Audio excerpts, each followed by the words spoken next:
तो हम लोग अभी तक सीक्वेंस के बारे में समझ रहे थे। वो तो बेसिक डेफिनेशन थी और रियल में आपने पढ़ी ही थी।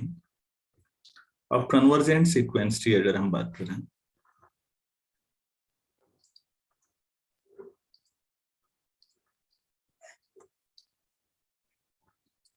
तो मान लेते हैं सीक्वेंस कोई जेड एन किसी पॉइंट पे कन्वर्ट करता है, मान लेते हैं जेड नॉट पे converges to some z naught. तो रियल की जैसी है, तो हम क्या कहेंगे? If for every epsilon greater than 0 there exist some क्या सीक्वेंस में सर एम एन ना। यस यहाँ पर एबिलिटी ये एन एप्सिलॉन पे डिपेंड करता है, belongs to set of natural. आप नेचुरल नंबर इस एन को एम भी लिख सकते थे, कोई दिक्कत नहीं। सच दैट जेड एन और जेड नॉट के बीच का जो डिफरेंस है वो लेस देन एप्सिलॉन हो जाएगा for all n which are greater than this. M already पढ़ा हुआ है तो जानने में दिक्कत नहीं होनी चाहिए। ये एन जो है एप्सिलॉन पे डिपेंड करता है। एप्सिलॉन जितना छोटा लोगे एन उतना बड़ा हो जाएगा। ठीक है।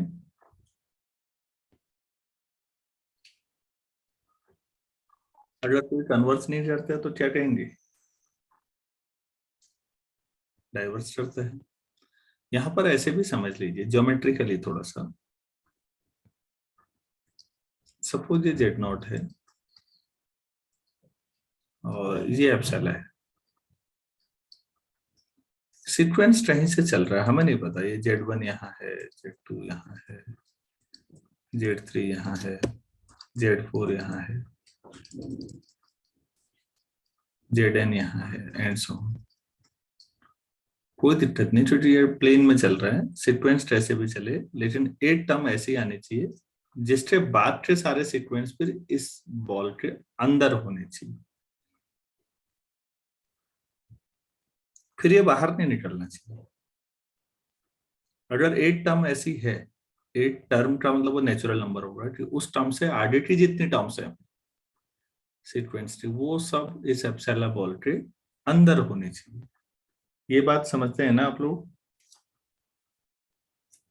Yes sir. यस और आप एप्सिलॉन बदलते रहिए, हर एप्सिलॉन के लिए होना चाहिए ऐसा। तो इस बात को हम कैसे कहते हैं? मैथमेटिकली तो ठीक है, ज्योमेट्रिकली अगर कहना है, ज्योमेट्रिकली जेड एन जो है converges to z naught if every neighbourhood, किसका नेबरहुड ले रहे हैं हम? ऑफ जेड नॉट कंटेन्स, मैं थोड़ा स्टेटमेंट फैंसी स्टेटमेंट लिख रहा हूँ, ये बहुत सारे फॉरेन ऑथर्स की बुक में है और शुरू में मुझे समझ नहीं आता था क्या कहना चाह रहे हैं, तो मैं इसलिए लिख रहा हूँ ताकि आप समझ भी पाए। अभी समझाता हूँ। Contains all but finitely many terms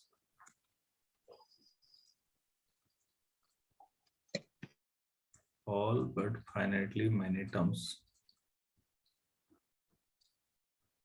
of sequence Z। इसका मतलब क्या होता होगा आप लोग बताएंगे? सर ये फाइनाइट टर्म्स को छोड़ के उसकी बाकी सारी टर्म्स इसका नेबरहुड कंटेन करेगा जेड जेड नॉट का। हाँ, जब भी ऐसा बोला जाता है इसका मतलब ये उल्टा लगता है शुरू शुरू में ना। तो इसका मतलब है कि फाइनाइट टर्म्स को छोड़ के कुछ टर्म हो सकता है फाइनाइट नंबर ऑफ टर्म बाहर रह जाएं, कोई दिक्कत नहीं। सीक्वेंस में हमेशा इनफाइनाइट टर्म्स होती हैं। बाहर अगर करोड़ों अरबों टर्म भी रह जाएं कोई दिक्कत नहीं, क्योंकि अभी भी इनफाइनाइट टर्म्स है। एक के बाद के बाकी सारे टर्म फिर उस नेबरहुड के अंदर आने चाहिए, और ऐसा हर नेबरहुड के लिए होना चाहिए, मतलब हर एप्सिलॉन के लिए होना चाहिए। नेबरहुड तो का साइज तो एप्सिलॉन ही तय कर रहा है ना। तो कभी ऐसी लाइन आ जाए तो मेरे ख्याल से अब समझ में आ रहा होगा इस स्टेटमेंट को ध्यान से देखिएगा और प्रैक्टिस में लाने की कोशिश करिए, ठीक है। अच्छा, जहां पर ये कन्वर्स करता है उसको क्या बोलते हैं? जेड नॉट जो पॉइंट है उससे क्या बोलेंगे? The point Z not is called क्या? लिमिट। लिमिट।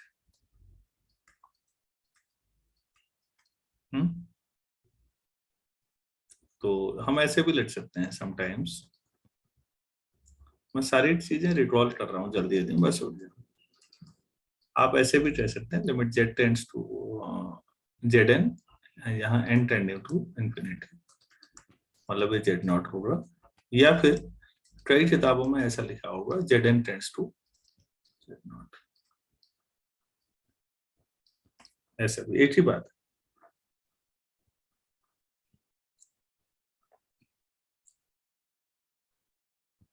अच्छा, लिमिट सुपीरियर और लिमिट इंफीरियर के मामले में थोड़ा सा रिकॉल करा दूं। Limit superior and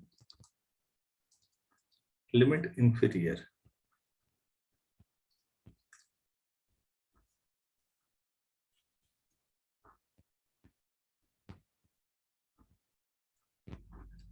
proper sequence ऐसा लिख लेते हैं। तो मैं बहुत ज्यादा टेक्निकल पे नहीं जा रहा हूँ, केवल रिकॉल करा रहा हूँ, तो प्लीज आप मुझे सरल शब्दों में समझाएंगे कोई?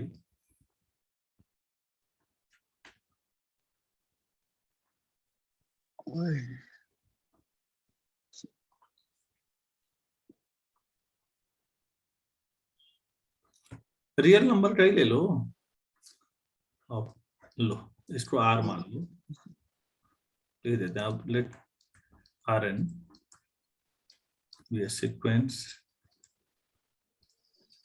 इन आर। चलिए पहले प्लीज आर में ही बोलिए, क्योंकि छोटा बड़ा का आएगा मामला तो रियल नंबर में ले लें, कॉम्प्लेक्स में छोटा बड़ा तय नहीं कर पाएंगे ना। तो अगर मैं कहीं पर लिखूं कि limit superior limit of r n, इसको कई बार एल भी कहते हैं, और आपने ऐसे भी पढ़ा होगा n tending to infinity r n, और ये ऊपर से बार, ये लिमिट सुपीरियर है। Limit inferior, limit inferior of r n, limit r n और n tending to infinity bar नीचे, ये है आपके पास लिमिट सुपीरियर लिमिट इंफीरियर। तो कोई सीक्वेंस अगर मैं आपसे कहूं कैसे, फॉर एग्जांपल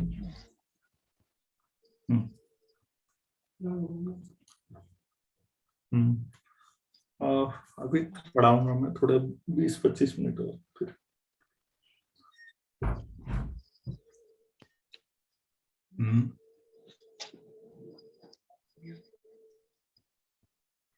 कोई सीक्वेंस ले लो भाई, आर एन रियल सीक्वेंस लेना है आप तो लो, आसान वाला, -1 to the सबसे आसान सीक्वेंस ले लिया हमने। तो बच्चों पहले आप ये ले लो M1। M1 का मतलब maximum of A1 A2 and so.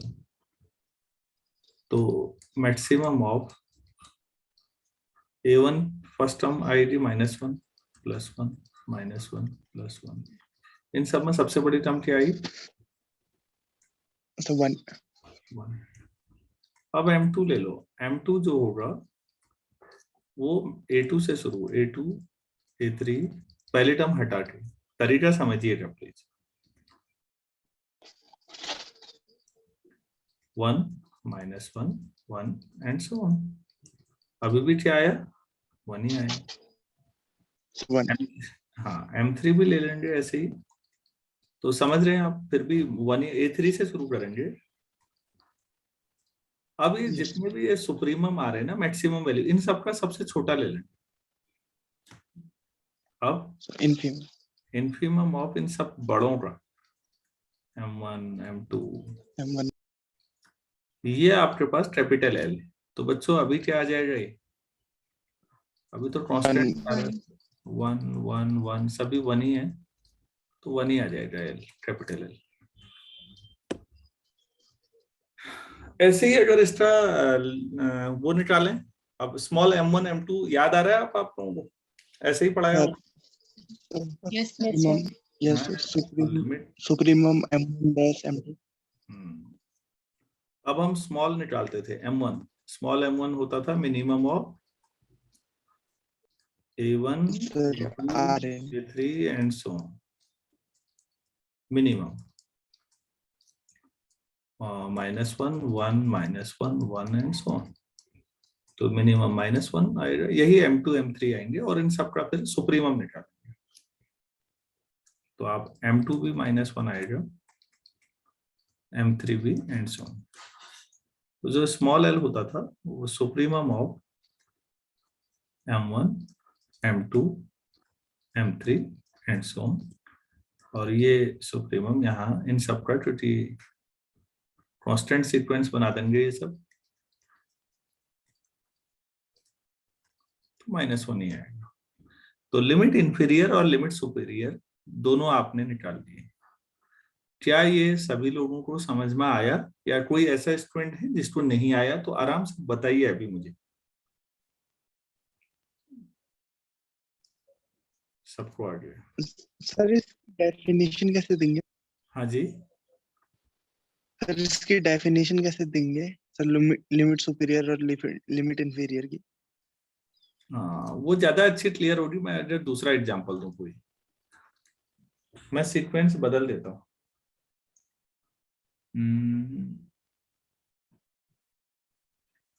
ऐसा करता हूँ n × -1⁴n, ऐसा ले लेता हूँ, ठीक है।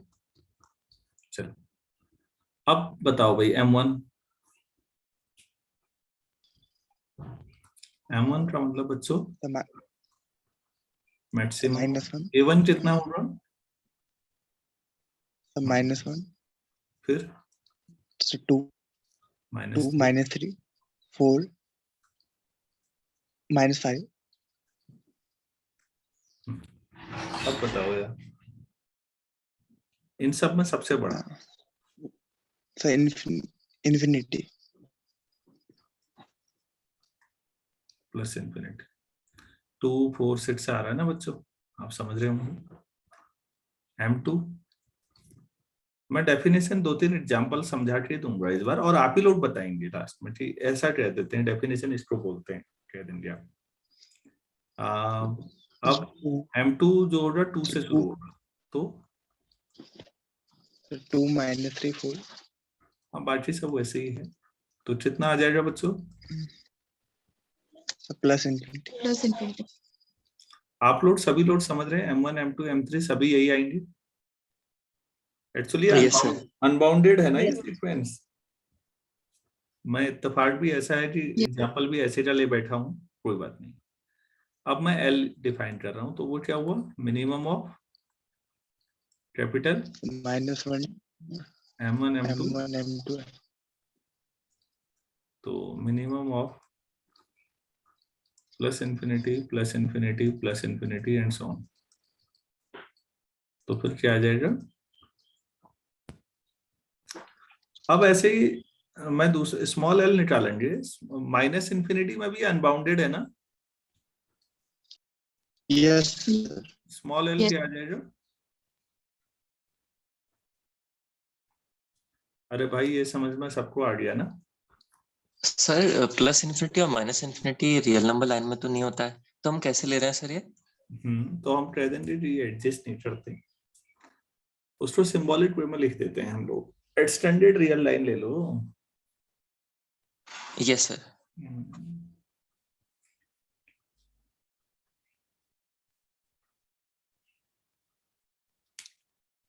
यार ऐसा है ना कुछ, ये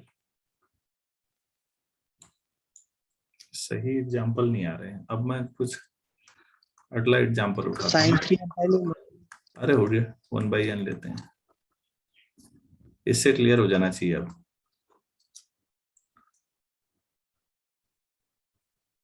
बाउंडेड सीक्वेंस है ना।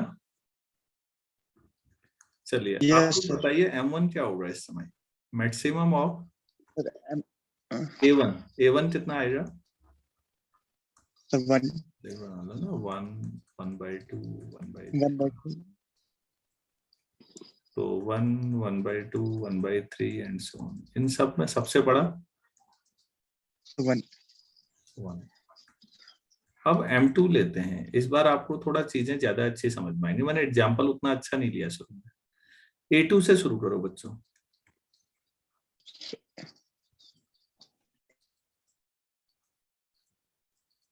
ये कितना आ जाएगा?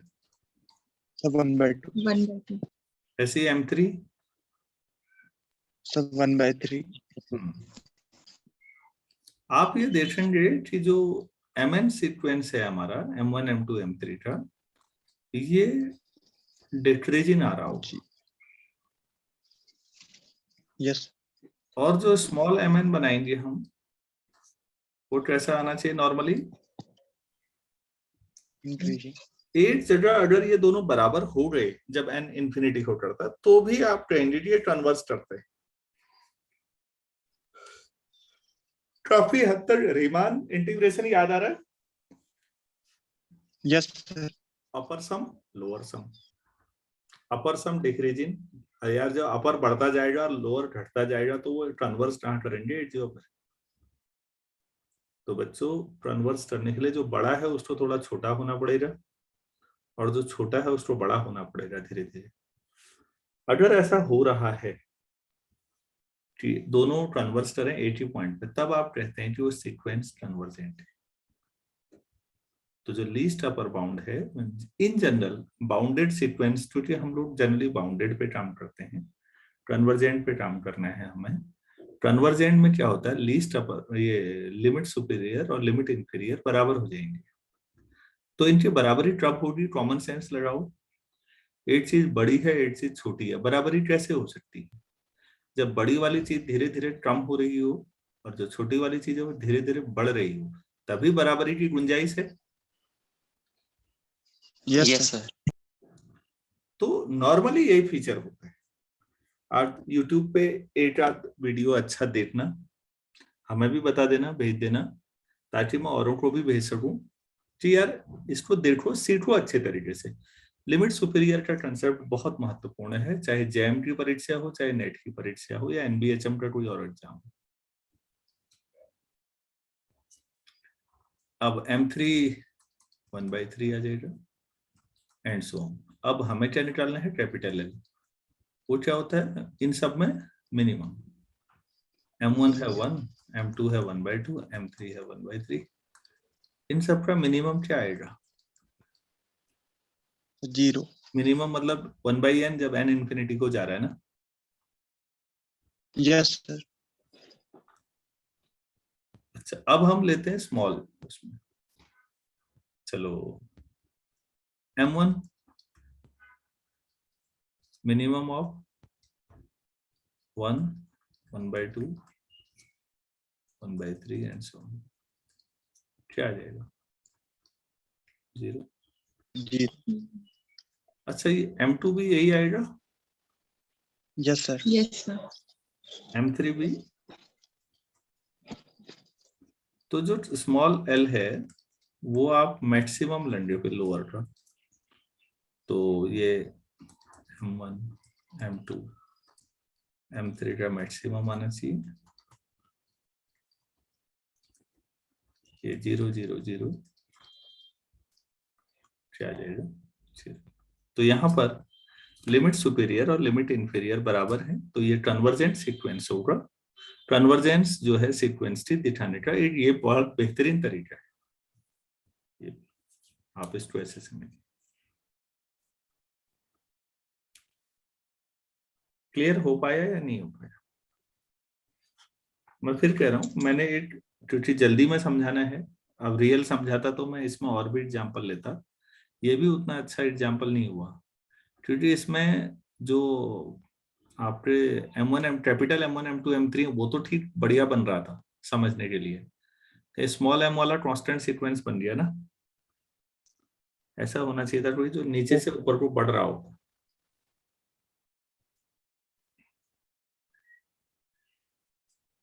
अच्छा एक बात बताइए,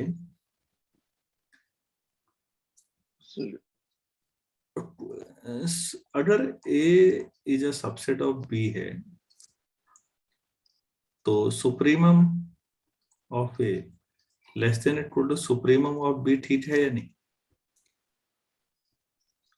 सुप्रीमम ऑफ ए, ये रिजल्ट ठीक है या नहीं है, आप लोग बताइए।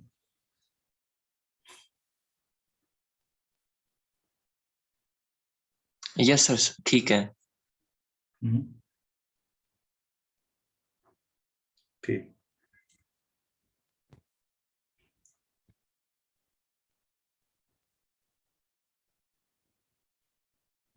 बाकी लोग बच्चों एक बात बताइए, आपकी जो क्लास है ना वो समझ लो A, और आपका जो कॉलेज है पूरा उसकी संख्या छात्रों की, सारे छात्र छात्राएं, उसको मान लेते हैं B। तो आपका क्लास टॉपर और कॉलेज टॉपर में रिलेशनशिप सोचो, वो सुप्रीमम जैसा हुआ।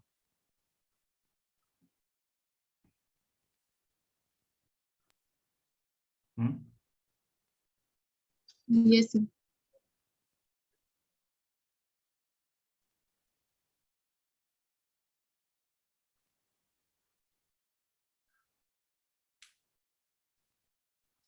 अच्छा अच्छा, आपकी क्लास में किसी बच्चे के सबसे कम होंगे, पूरे कॉलेज में भी हो सकता है किसी के तो सबसे कम होंगे ही, उसमें क्या रिलेशन हो सकता है सोचो तो। सर क्या सर मैं ग्रेटर देन और इक्वल टू का। मैं इसलिए कह रहा हूं ना, जब आप बुक्स पढ़ेंगे, कोई कोई भी किताब, आपने इतनी सारी किताबें मैंने बता रखी है पहले भी, रियल पे भी, आप जब बुक्स पढ़ेंगे तो पता क्या लिखा हुआ मिलेगा। आप इस कंसेप्ट को समझ पाए ना जो मैंने साइड में लिखा था, ये वाला बच्चों? Yes yes yes sir. अरे याद रखो यार, ये तो बहुत सारी जो ड्रामा आएगा, ये प्रूव भी किया होता है रियल में। और मैं फिर कह रहा हूँ, इसको याद करने के लिए रॉकेट साइंस नहीं चाहिए, आपको दिमाग में रखना चाहिए। A मेरी क्लास है, B पूरा कॉलेज है, बस। तो मैक्सिमम का क्या होगा और मिनिमम का क्या होगा अपने दिमाग में रखो, और अपने आप इनइक्वालिटी समझ में आ जाएंगे। मैंने ऐसे समझा है, मतलब मैं ये बता रहा हूँ। अब आप खुद बताइए ना,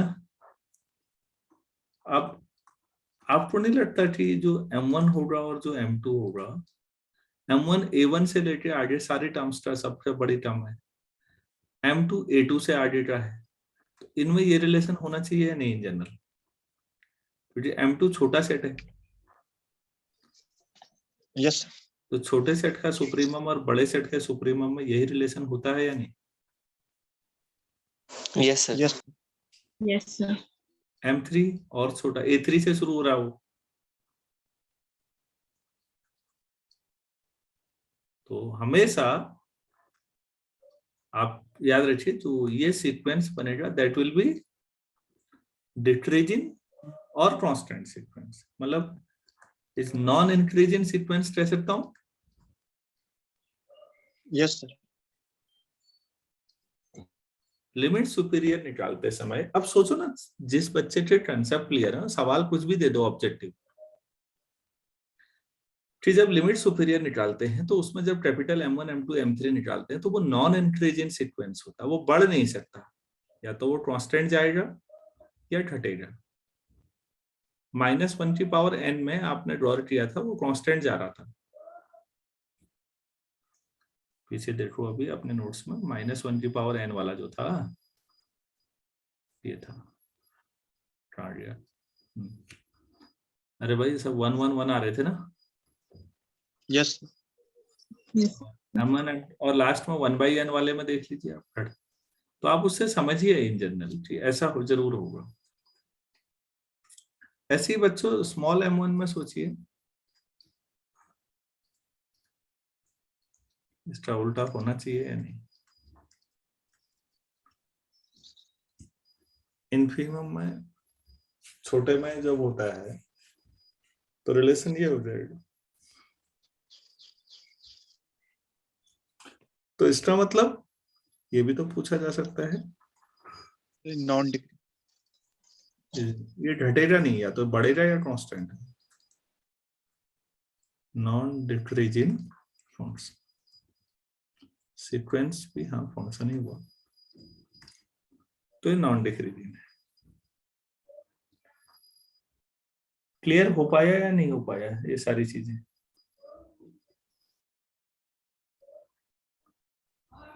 यस सर, क्लियर।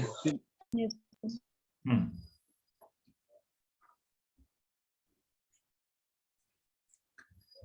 तो यार ये लिमिट सुपीरियर और लिमिट इंफीरियर के बारे में मैंने थोड़ा सा आपको जानकारियां दी, ठीक है। अब मैं डिस्कशन ऑन कन्वर्जेंस पे बात कर लेता हूं। कॉम्प्लेक्स में कैसे करेंगे, Zn कन्वर्जेस टू Z0, इस पे डिस्कशन कर लेते हैं थोड़ा सा, कैसे प्रूफ करेंगे।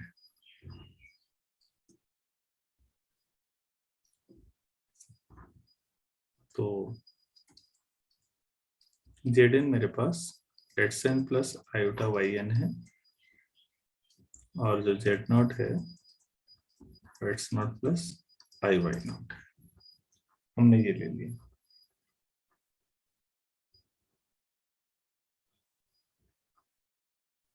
तो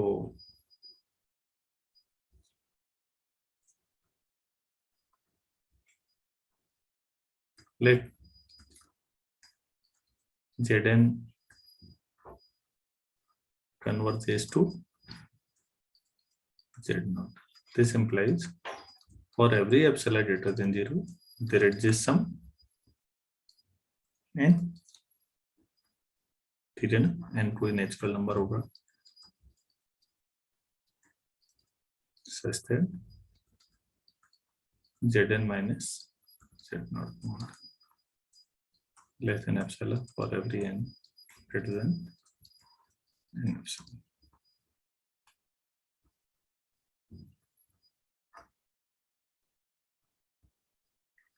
ये ठीक है। This implies, यस तो आप इसको सॉल्व करेंगे तो ये क्या आ जाएगा,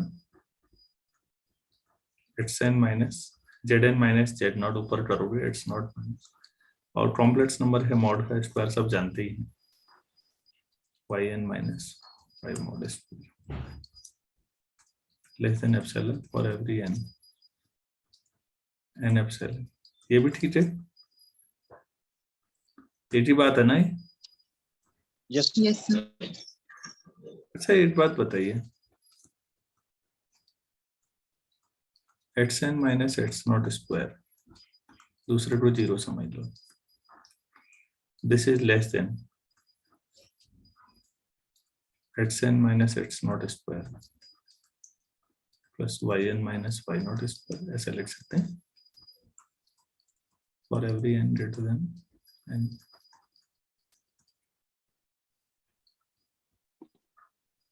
तो ये हो जाएगा Xn माइनस X0 मॉड, ये आ जाएगा नहीं, सोचो, मैंने आपको कई बार कहा होगा अंडर रूट एक्स स्क्वायर का मतलब real analysis distance from mod of x yes less than, ये क्या है, Zn minus Z0 less than epsilon for every n greater than n। तो फिर सो Xn minus X0 mod less less than then epsilon for every n greater then, ठीक है ना? Yes sir yes sir. अच्छा यार ये बताओ, यहां पर मैं y में भी तो लिख सकता था ऐसे ही, yes sir similarly Yn minus Y0 mod for every n greater than। तो बच्चों मैंने क्या समझा दिया, इसका मतलब समझिए। तो Zn converges to Z naught implies Xn converges to X naught. and Yn converges to Y. अब कन्वर्सली लेते हैं, अगर ये दोनों Xn X नॉट पे कन्वर्स करे और Yn Y नॉट पर, तो हमें ये प्रूफ करना है कि Zn सीधे इन दोनों का जो कॉम्बिनेशन है, linear combination Xn plus Iy1 linear combination 1 over C.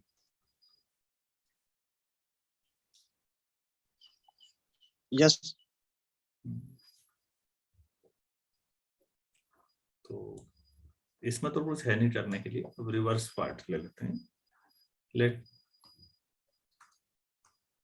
Xn converges to X naught and Yn converges to Y naught. तो क्लेम क्या है, हम क्या दावा कर रहे हैं, क्या प्रूफ करना है?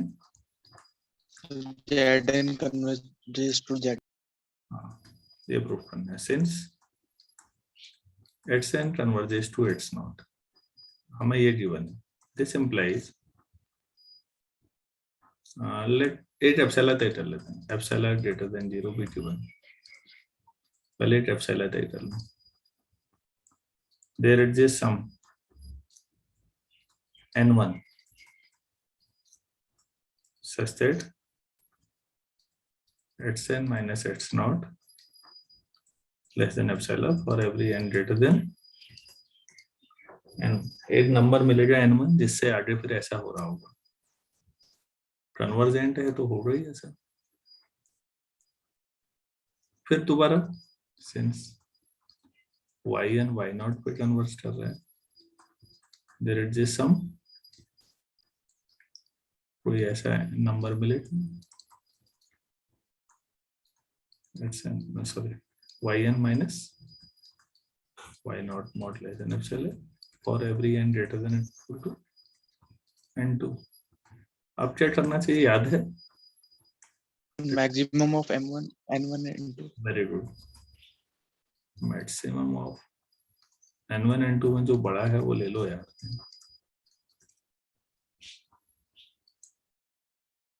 This implies Xn minus X naught mod less than epsilon for every n greater than n and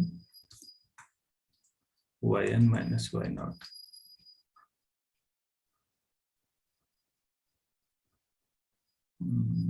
इसको हम स्क्वायर करके जोड़ेंगे यार. ऐसा ले ले तो हमने कई बार किया. एप्सिलॉन बाई रूट 2 ले लें तो क्या दिक्कत है भाई? Yn minus Y naught. Yes. Epsilon by root 2. तो वो तो एडजस्टमेंट है, वरना हम नया एप्सिलॉन ले लेंगे. अब Xn minus X not square कर रहा हूं मैं. Yn minus Y naught square less than epsilon square by 2 for every n greater than. Under root ले लेते हैं. Xn minus X naught square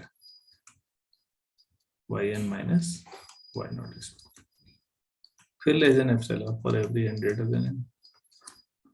ये क्या है basically? Zn minus Z. less than epsilon for every n greater than n. ऐसा लिखने का मतलब ही क्या हो गया? Zn converges to Z. लो जी. तो एक कॉम्प्लेक्स सीक्वेंस बेसिकली हमने दो रियल सीक्वेंस में तोड़ तोड़ के बात समझाई और एक हिंट दिया आपको भी कि हम इस तरह से काम करेंगे सीक्वेंस में.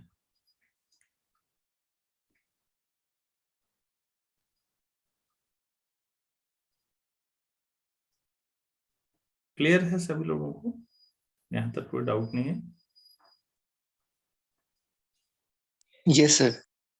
तो अब नेक्स्ट क्लास में मैं क्रॉसी सीक्वेंस और फिर सीरीज पे भी आ जाऊंगा. मैं ज्यादा लंबा नहीं खींचूंगा चीजों को और मैं लिमिट पॉइंट पे भी अभी फोकस नहीं करूंगा. वो टोपोलॉजी ऑफ कॉम्प्लेक्स नंबर में आ जाएगा लिमिट पॉइंट, और फिर हम दिखा देंगे कि limit is also limit point. और लिमिट पॉइंट तो बहुत सारे हो सकते हैं.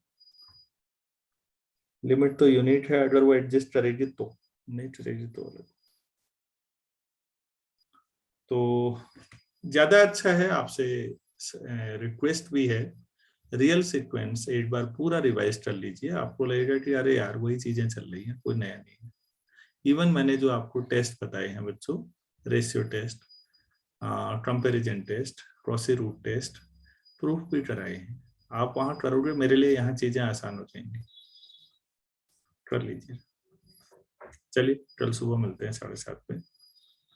Thank you. Thank you sir. Thank you sir.